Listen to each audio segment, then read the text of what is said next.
Permettez-moi de vous montrer ce que fait Zelensky. Car au-delà de demander de l'aide au président Trump, il cherche aussi à étendre la guerre.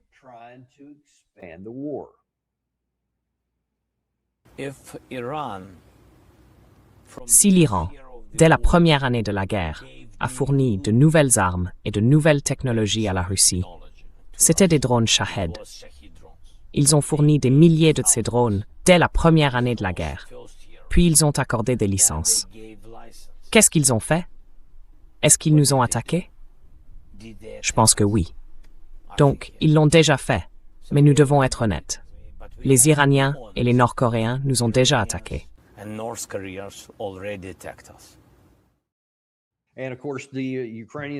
Et bien sûr, les Ukrainiens viennent d'attaquer un navire iranien. Le ministre iranien des Affaires étrangères a dit que cela ne resterait pas sans avertissement. On a donc l'impression qu'il essaie d'étendre physiquement le périmètre de la guerre pour, là encore, entraîner les États-Unis à la fois dans la guerre israélienne et dans cette guerre-ci. Comment voyez-vous les choses? Quelle intention y voyez-vous?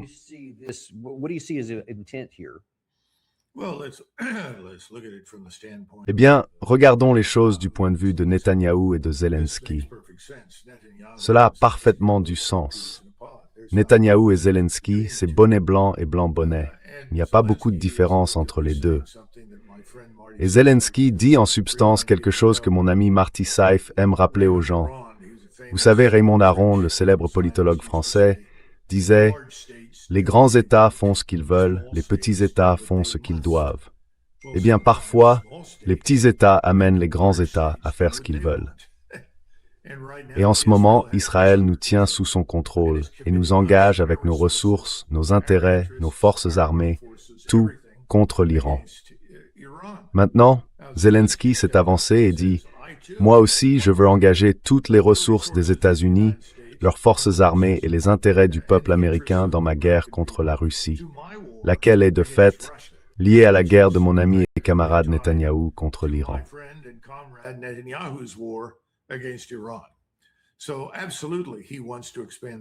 Alors oui, absolument, il veut étendre la guerre. Dans son esprit démesuré, c'est sa dernière et meilleure chance, parce que la Russie écrase ce qu'il reste des Ukrainiens sur le champ de bataille. Elle se prépare à écraser ce qu'il reste de l'État ukrainien à l'ouest du Dniepr. On l'a déjà vu à Odessa. Odessa est de fait paralysée, et les forces étrangères ainsi que les officiers qui ont été pris là-dedans ont été tués, même si personne à l'OTAN ne l'admettra. C'est une situation tragique. Donc, le triumvirat actuel, Zelensky, Netanyahou, Trump, se réunit pour essayer de comprendre comment sauver une défaite stratégique et la transformer en victoire. Et la seule manière dont ils peuvent éventuellement y parvenir, c'est que nous les rejoignions.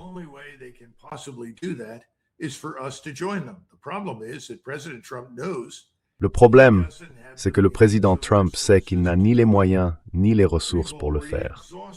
Nous nous sommes déjà épuisés. Nos problèmes intérieurs sont bien plus graves et notre situation financière et économique n'est pas solide. Toutes ces absurdités sur le fait que nos fondamentaux sont excellents, que nous sommes productifs, que nous faisons mieux que jamais, que nous sommes meilleurs que jamais. Tout cela, ce n'est que de la vantardise et des absurdités. Et il va continuer jusqu'à ce qu'il ne le puisse plus. La question c'est, peut-il tenir tête à ces deux-là et dire non? Moi je dis que non. Il ne le fera pas parce qu'il est sous pression. Parce que la même cabale de milliardaires, les mêmes personnes qui soutiennent la guerre contre l'Iran, soutiennent aussi la guerre avec la Russie.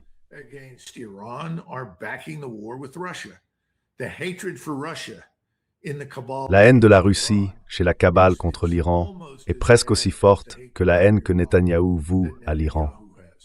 Presque aussi forte. Nous n'avons aucun intérêt dans tout ça, Nous ne détestons aucun de ces gens. Nous n'avons aucune raison de les détester. Mais c'est là où en est notre gouvernement. Et il est très important que tu mentionnes ce que tu as dit sur le Congrès. Qui s'est levé pour exprimer la moindre opposition à cette folie? Qui? Massie, Ro Khanna, Marjorie Taylor Greene, qui est maintenant dehors, Massie, qui le sera bientôt. Qu'est-ce que ça nous dit sur Washington, D.C.? C'est une planète à part entière. Tu sais, Le reste de la planète tourne autour de Washington et se fait dicter sa conduite par Washington, sans aucun égard pour les intérêts des gens qui vivent sur cette foutue planète. Nous.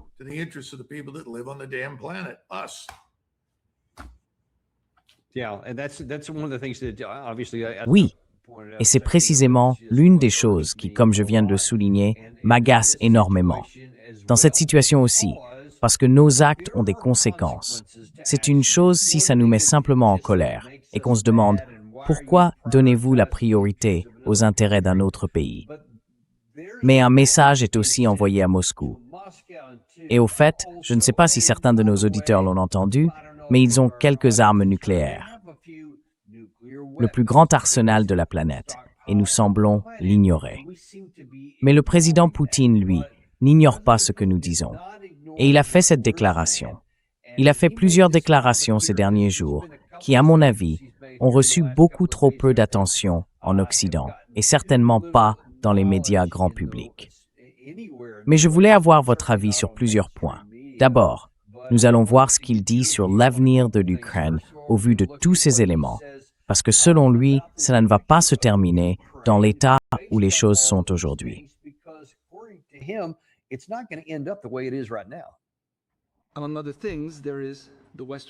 Entre autres choses, il y a la partie occidentale de l'Ukraine, un cadeau de Joseph Vissarionovitch Staline à l'Ukraine après la guerre. Staline a donné ses terres à l'Ukraine, mais il les a données dans le cadre d'un seul État. Apparemment, il ne lui est jamais venu à l'esprit qu'une situation comme celle d'aujourd'hui pourrait se produire. D'ailleurs, je suis certain que tôt ou tard, l'Ukraine perdra ses terres occidentales, celles qui appartenaient à la Pologne, à la Hongrie et à la Roumanie. Tôt ou tard. Pas demain, peut-être pas après-demain, peut-être dans 1 an, 2 ans, 10 ans ou 15 ans. Mais, historiquement, tout finira par entrer dans l'ordre. Il n'y avait qu'un seul garant de l'intégrité territoriale de l'Ukraine. C'était la Russie. Mais ils ont jugé nécessaire, possible et bon pour eux de déclarer la Russie leur ennemi et de déclarer les Russes d'Ukraine comme une nation non titulaire. C'est complètement absurde, une ineptie totale.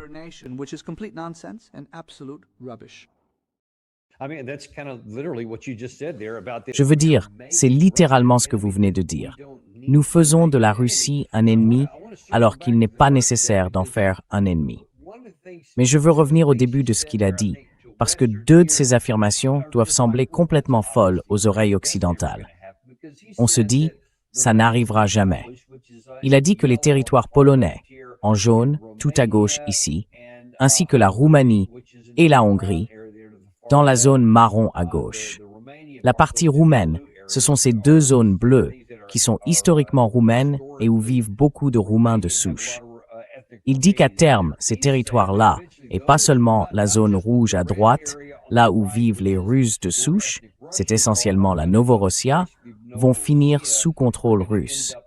Mais il ajoute que les autres pourraient finir sous contrôle polonais, hongrois et roumain. Est-ce qu'il raconte n'importe quoi? Ou est-ce qu'il y a quelque chose de vrai là-dedans? Je ne vous entends pas, Doug.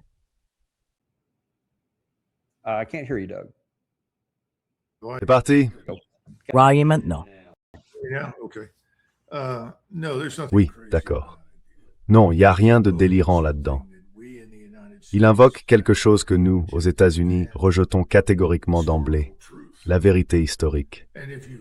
Et si vous remontez non seulement à la Seconde Guerre mondiale, mais sur les 500 dernières années, il décrit une réalité. Toutes ces frontières ont bougé dans un sens puis dans l'autre, et ont changé au fil du temps, laissant différents groupes de population d'un côté ou de l'autre de la frontière. Et ce qu'il avance, c'est qu'à la fin de la Seconde Guerre mondiale, Staline a préparé l'Europe à de futures guerres. Il a retiré toutes ses terres aux Allemands, les a données aux Polonais, ainsi qu'une petite partie appelée la Prusse orientale à la Russie. Et puis, vous savez, les autres régions qu'il a évoquées se sont retrouvées à l'intérieur de cette nouvelle construction appelée l'Ukraine.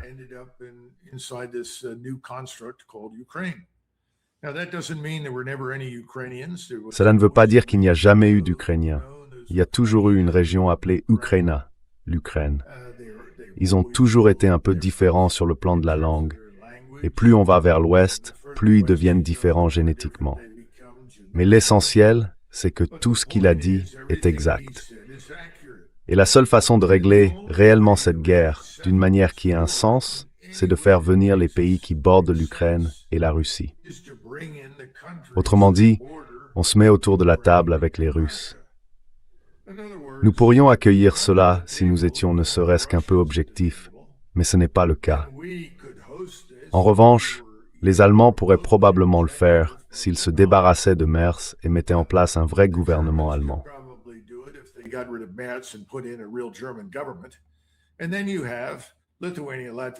Et puis il y a la Lituanie, la Lettonie, l'Estonie, surtout la Lituanie, qui est frontalière de l'Ukraine, de la Biélorussie, de la Pologne, de la Slovaquie, de la Hongrie et de la Roumanie. Tous ces États devraient adhérer à la solution que nous élaborerons. Et ce qu'ils suggèrent, c'est que ce sont des régions historiques que les gens qui y vivent aimeraient récupérer. Vous savez, ces régions ont été hongroises pendant des siècles. Les autres faisaient partie de la Pologne pendant des siècles, dans un endroit appelé la Galicie. Et les gens qui vivaient à la frontière de cette région étaient appelés les Rutènes. Ce sont les Ukrainiens de l'Ouest. Et puis bien sûr, il y a les Roumains. Mais le fait est qu'il a raison. Malheureusement, il s'adresse au mauvais public.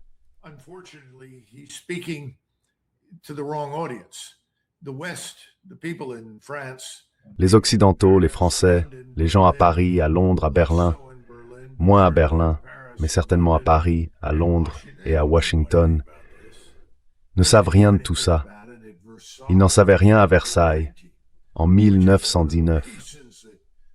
C'est d'ailleurs l'une des raisons pour lesquelles Versailles a produit ces solutions bâtardes, une solution folle comme la Tchécoslovaquie. Deux groupes de personnes qui se détestent et qui n'ont jamais voulu vivre dans le même pays, mais nous avons fait en sorte que cela arrive. Vous savez, nous avons fait ça à la Yougoslavie, forcer des groupes de personnes à vivre dans un seul pays, dans un seul État, alors qu'ils n'ont jamais voulu y être. Ces choses-là étaient toujours destinées à se disloquer. Elles allaient s'effondrer dès lors que les forces extérieures qui les avaient créées ne seraient plus présentes. Nous en avons fini avec l'Iran. Nous devrions terminer et quitter l'Europe. Ces affaires ne nous concernent pas, elles n'ont aucun sens pour nous. Et cette petite minorité qui aujourd'hui contrôle la défense et la politique étrangère américaine, ainsi que, je dirais, l'avenir financier de notre pays, les médias et bien d'autres aspects de notre société, y compris ce que nos enfants étudient à l'école, tout cela doit prendre fin. Nous devons redevenir des Américains. Ce n'est pas seulement une question de l'Amérique d'abord, c'est une question de priorité. Et nos priorités sont ici, chez nous. Elles l'ont toujours été. Et les Américains, si l'on remonte aux données des sondages sur de très nombreuses années, n'ont jamais voulu la guerre avec qui que ce soit.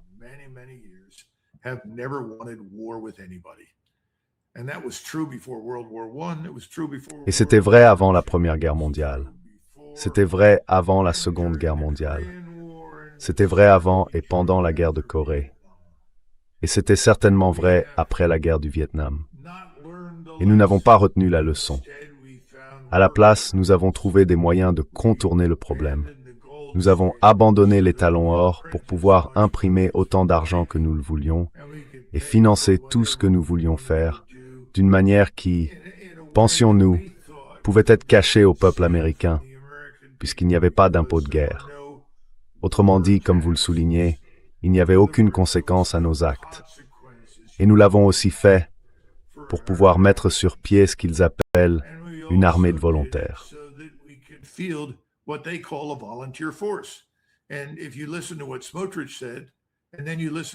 Et si vous écoutez ce que Smotrich a dit, puisque certaines figures politiques aux États-Unis disent régulièrement des Américains en uniforme, c'est « oh, eh bien, ils se sont engagés. C'est leur problème. Vous savez, désolé, vous vous êtes engagés. C'est comme ça. » Autrement dit, qui paie de sa personne? C'est la question que Nassim Taleb aime toujours poser. Qui paie de sa personne? Vous, moi, mais pas eux. Et qui sont-ils? Les gens qui mènent ces guerres, en Ukraine comme en Iran. Ce sont eux qui contrôlent Donald Trump et notre Congrès. These are the people controlling Donald Trump and our Congress. Oui, en fait, dimanche, j'ai fait une émission avec Sid Rosenberg, un animateur conservateur de radio, qui est passé sur Fox News, sur le plateau. Et il a précisément avancé cet argument. Il a dit oui, je pense que le président Trump doit intervenir en Iran avec des troupes au sol. C'est pour ça que ces gars se sont engagés. On n'a pas de conscription, ils se sont engagés pour ça, etc. Ça m'a rendu dingue. Enfin, c'est un peu à part.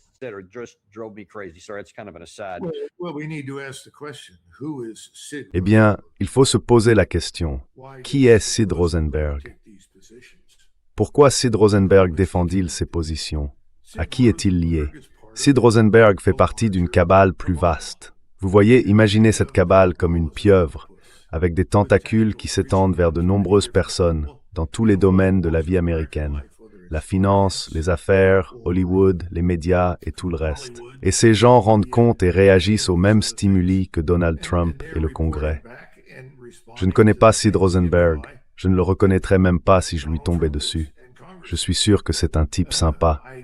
Mais la question qu'il faut poser, c'est comment en êtes-vous arrivé à conclure que la richesse, la puissance et l'influence des États-Unis devraient être mises en danger dans une guerre contre l'Iran et la nation iranienne?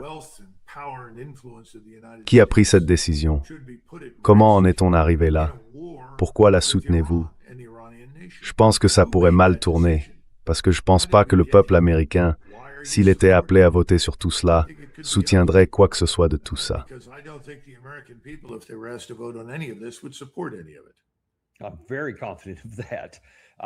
J'en suis très convaincu. Et malheureusement, cette même base de pouvoir dont vous parlez ici semble déterminée à essayer de nous entraîner dans une guerre avec la Russie, quoi qu'il arrive, que nous le voulions ou non. Et on ne peut pousser la Russie que jusqu'à un certain point. Je pense que finalement, nous allons obtenir ce que nous cherchons. Dans un discours ce week-end, ou peut-être même, je crois que c'était ce week-end hier, le président Poutine a pris la parole. Il a en fait abordé quelque chose dont vous et moi avons beaucoup parlé au cours de l'année écoulée, à savoir pourquoi la Russie n'est pas allée plus loin et pourquoi elle n'avait pas pris davantage de risques militaires pour mettre un terme à cette guerre.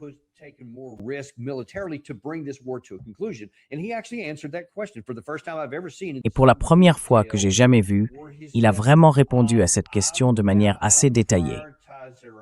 Il a dit « J'ai donné la priorité à la stabilité de notre pays. Nous avons résisté à toutes ces sanctions. Nous avons résisté à tout ce que tous les pays de l'OTAN ont fait. Et nous sommes devenus la 4e puissance mondiale et la première en Europe, en parité de pouvoir d'achat, la PPA, et ainsi de suite. » Il a dit que nous étions au sommet, à peu près à ce niveau-là. Mais il a aussi dit qu'il était peut-être temps de faire quelque chose de différent et peut-être temps de prendre des risques, comme il l'a dit ici.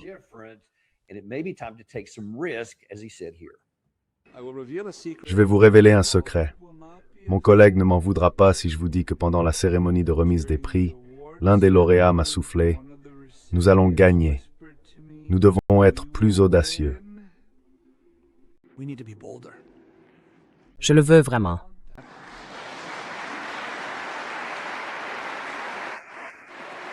Mais une question se pose. Peut-on aller encore plus loin?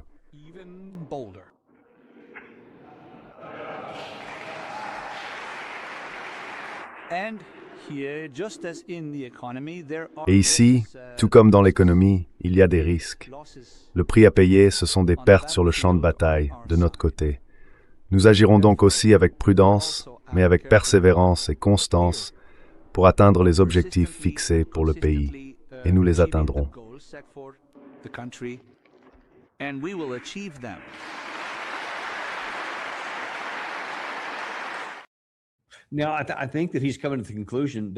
Maintenant, je pense qu'il arrive à la conclusion, Doug, et j'aime bien votre analyse sur ce point, qu'il y a aussi des risques à ne pas faire ces choses-là, à ne pas être plus audacieux. C'est apparemment ce que demandent de nombreux militaires, y compris des hauts responsables au Kremlin. Et puis, on a vu cette information dans l'actualité il y a quelques jours. Et ça ne vient pas seulement du côté ukrainien. Le Kyiv Post rapportait que Zelensky en parlait, mais cela vient aussi des médias russes. Et Poutine a laissé entendre qu'il pourrait mobiliser 500 000 personnes supplémentaires dès le mois de septembre. Donc il semble que la Russie envisage sérieusement de faire enfin sur le champ de bataille certaines des choses dont vous parlez. Comment voyez-vous cela?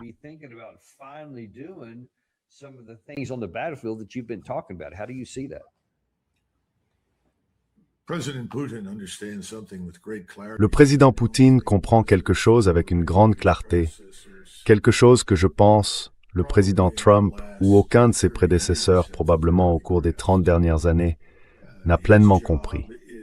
Sa mission comporte 3 volets. Premièrement, il doit protéger l'État russe. Deuxièmement, il doit mettre la population à l'abri. Autrement dit, nous fournir le type de toit au-dessus de nos têtes que nous méritons et dont nous avons besoin en tant qu'êtres humains. Et troisièmement, il doit nous nourrir. Vous savez, on pourrait élargir cela et parler de la garantie de notre prospérité, de notre niveau de vie. Donc abriter, protéger, nourrir. C'est de cela que parlait le président Poutine. Et les gens se sont demandé à maintes reprises, pourquoi n'a-t-il pas agi de manière plus décisive? Eh bien, quand il a commencé, je ne pense pas qu'il ait pleinement saisi la menace qui se présentait à lui.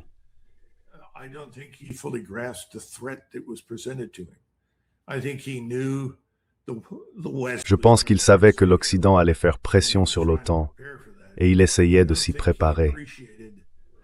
Mais je ne crois pas qu'il ait compris à quel point les dirigeants de l'Occident éprouvaient réellement de la duplicité et de la haine envers la Russie. Et je ne dis pas que ce sont les opinions de tous les Européens. Je parle des gens qui sont aux commandes, les mondialistes. Appelez-les comme vous voulez. Il y a différents noms. Et il a dû faire le point sur ce qu'il pensait. Au bout d'environ 2 ou 3 mois, il a dit « Vous savez, j'avais tort. Je suis entré très légèrement. Je pensais qu'on pouvait limiter les combats. Je ne voulais pas tuer beaucoup d'Ukrainiens, si je pouvais l'éviter. Je les considère comme des frères slaves orthodoxes.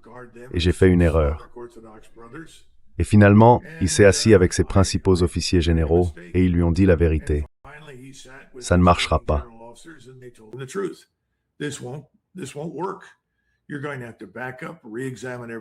Il va falloir prendre du recul et tout réexaminer. Nous avons besoin d'un nouveau plan pour avancer. Ce nouveau plan devient alors une défense stratégique. Nous en avons déjà parlé, le repli de Kherson au-delà du Dniepr, et la mise en place de cette défense stratégique, avec une défense en profondeur et une ligne qui crée ensuite ce complexe ISR de frappe. Cela devient la machine à broyer qui finit par tuer plus d'1 million d'Ukrainiens. Il a fait cela. Il a renforcé les forces. Il s'est aussi penché sur la base industrielle et il a compris qu'une grande partie devait être remise en activité pour bâtir la puissance matérielle des forces armées russes. Il l'a fait. Autrement dit, il a réaffecté les ressources, mais d'une manière conçue pour préserver le niveau de vie en Russie et garantir que le peuple russe soit nourri.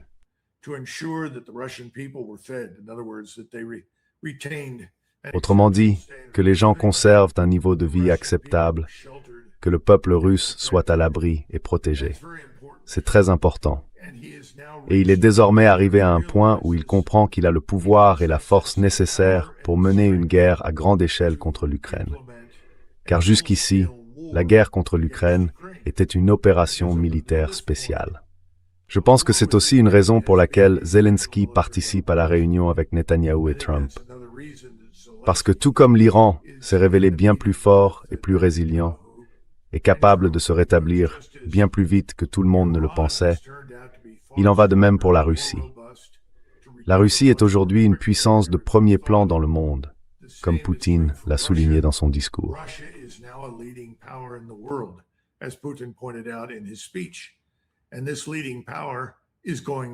Et cette puissance dominante va gagner. Et il a dit au peuple russe, « Nous allons maintenant intensifier la guerre, nous allons attaquer, nous allons gagner. » Et je pense que vous allez le voir. Cela a déjà commencé à Odessa, je pense que vous allez le voir à Kharkov. Et je pense que cela progressera ensuite jusqu'au fleuve et peut-être au-delà, selon les circonstances. Voilà la réponse de Poutine. Nous avons déjà parlé de la réponse iranienne. Pas de négociation. Nous avons gagné. C'est nous qui dirigeons. Nous ne serons pas délogés et nous vous rendrons, à vous les Américains, impossible tout retour dans la région. La question est donc, que faisons-nous? Allons-nous nous laisser convaincre d'entrer en guerre aux côtés de l'Ukraine? Pas seulement d'envoyer des missiles et du matériel.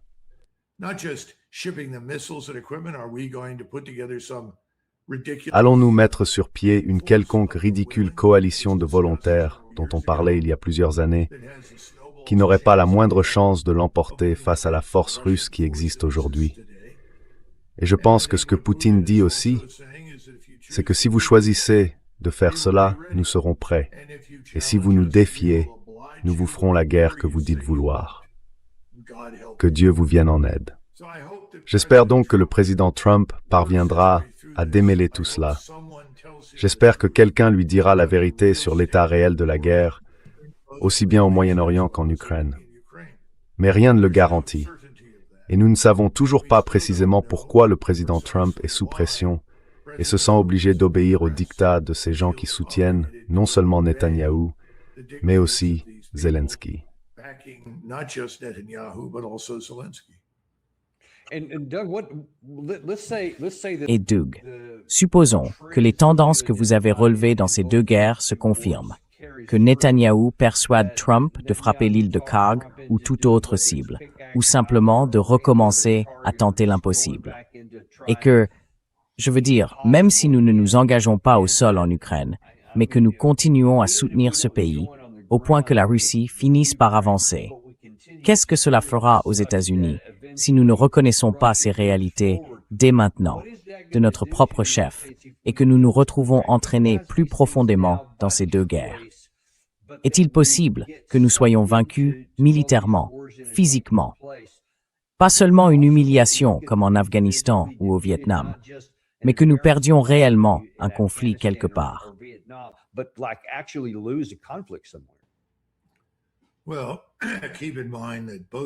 Eh bien, gardez à l'esprit que les administrations Biden comme Trump ont mené les mêmes conflits. Ces conflits sont les suivants. Soutenir Israël et ses partisans dans une guerre d'extermination impitoyable contre les ennemis d'Israël au Moyen-Orient. Et ce n'est pas seulement l'Iran. C'est tous ceux, quels qu'ils soient, qui bordent l'Israël ou qui en sont proches et qui menacent Israël. Ensuite, il y a la guerre visant à épuiser la puissance militaire et économique russe en Ukraine. Et enfin, il y a la guerre non déclarée mais bien réelle, visant à freiner la croissance spectaculaire de l'influence stratégique, économique et internationale de la Chine. Mais il se trouve désormais dans une nouvelle situation. Ce ne sont plus des guerres sur lesquelles il exerce beaucoup de contrôle. Les guerres de Trump en Ukraine et au Moyen-Orient sont désormais des actions d'arrière-garde, conçues pour préserver autant que possible l'autorité politique, financière et militaire américaine sur le monde.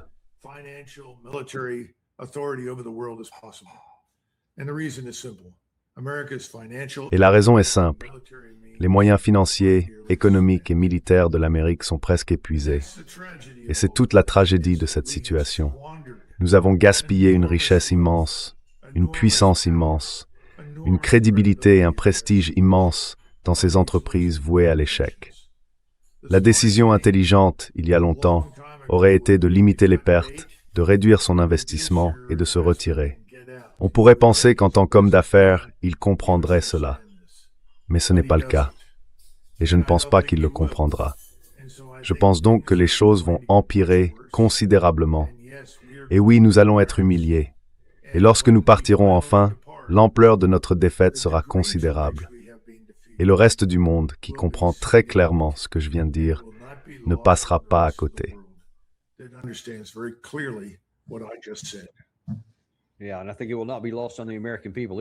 Oui, et je pense que le peuple américain ne passera pas non plus à côté de ça. Et puis il y aura des comptes à rendre pour toutes ces élites qui ont soutenu tout cela. Il faudra attendre de voir comment ça va se terminer. Mais si l'histoire nous sert de guide, ça va pas être joli. Ça aurait pu être évité, mais je pense que nous y sommes probablement. En tout cas, merci d'être venu aujourd'hui et de nous avoir exposé tout ça très clairement. Et je rappelle à tout le monde, rendez-vous sur dougmcgregorwarrior.com.